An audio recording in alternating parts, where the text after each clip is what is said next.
Hello and welcome back to the channel. This video is going to be a little different to the videos that I have made before, and I can hear you all asking why.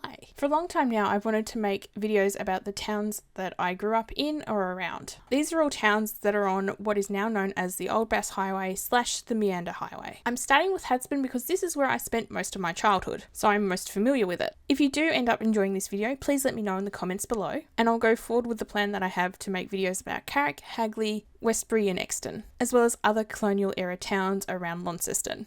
Hadspen sits 8 kilometres southwest of Launceston, and it's also where the Meander River and the South Esk River meet. It had a couple of names during its colonial era, first being known as Muddy Flats or Muddy Plains, then as Raby's Fjord as a nod to Thomas Raby, before being called Hadspen. There is technically 3 sections to Hadspen. Firstly, where Intallie House is, and also Rutherglen, which was a resort village in the 80s and 90s and has had several lives since.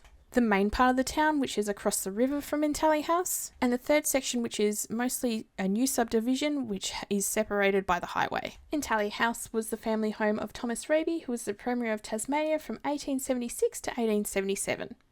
The Intallie Estate was established in 1819, and the main building of Intallie House was finished in 1825. Now, I mentioned earlier that I've been wanting to make this video for a while, and the main reason it has taken so long is because every time I go to Hadspen, Intallie House is closed. The gardens in the grounds are quite beautiful and well maintained by volunteers. There is a vineyard that is also attached to Intallie Estate, as it's now known, and it also holds an annual festival called Garden Fest. Prior to the cricket ground being established in the more populated section of Hadspen, cricket was also played at Intallie. A couple of 100 metres down from where the Intallie Estate gates are is the site of where the original bridge joined the two parts of Hadspen together. The first bridge was constructed in the early 1840s. If you go to the end of Main Road in Hadspen today, you'll meet the South Esk where that bridge used to be, and you'll see what is now some pretty good rapids.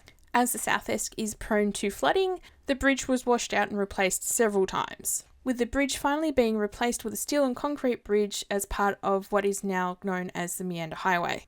During colonial times, Hadspen was a rest stop for those travelling between Launceston and Deloraine. There was also a convict presence in Hadspen at the time, and the old jail is still standing in the main street. But the most notable colonial era building in Hadspen is the Red Feather Inn. Built in 1844, the inn was served as the post office and as the first horse change point for those travelling between Launceston and Deloraine. Initially quite successful, the Red Feather Inn saw a decline once a rail line was established. In more modern times, it has served as a restaurant and is currently a boutique wedding and accommodation venue. The main street between Clare Street and Diboll Street has mostly retained its colonial era buildings, including the 2 churches. The Hadspen Uniting Church, which sits opposite the Red Feather Inn, was the first church built in Hadspen and holds graves from the mid to late 1800s. It is now also the site of a community centre and child health centre.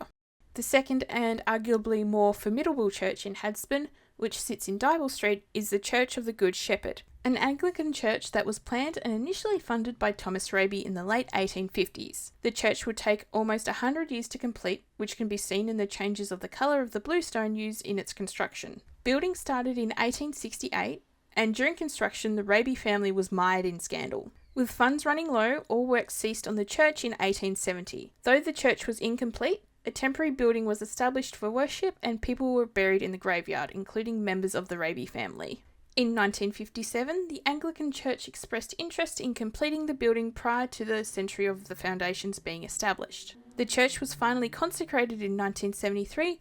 As well as being a colonial rest stop, Hadspen also had a strong agricultural background, which remnants of can be seen around the town still. Sheep and cattle were a big part of Hadspen. Up until recently, there were still cattle farms within the main part of Hadspen, with one of the last remaining farms now being subdivided for homes. During the early 1900s, much like most of Tasmania, orchards for apples and pears were set up through the town, which is why you see the odd pear or apple tree in somebody's yard. Whilst Hadspen originally had a school during the colonial era and up until 1937, there is currently no school in Hadspen, even though the population is booming. Whilst there has been plans to establish a school in Hadspen, and they've been around for about 20-25 years, there is no firm plan still. If you've made it this far into the video, thank you very much for watching this video that I feel is an experiment. It is a bit different to the other videos I've made of places such as like Richmond, where I walk around the more historical bits of a town and then put up captions with a bit of music in the background. Please let me know if you did enjoy this video. If you'd like to see more videos like this about little towns in and around Launceston that you don't really hear or know a lot about, or if you have any suggestions for towns around the Launceston area that you'd like me to do a video about. Either way, I'll catch you in the next video.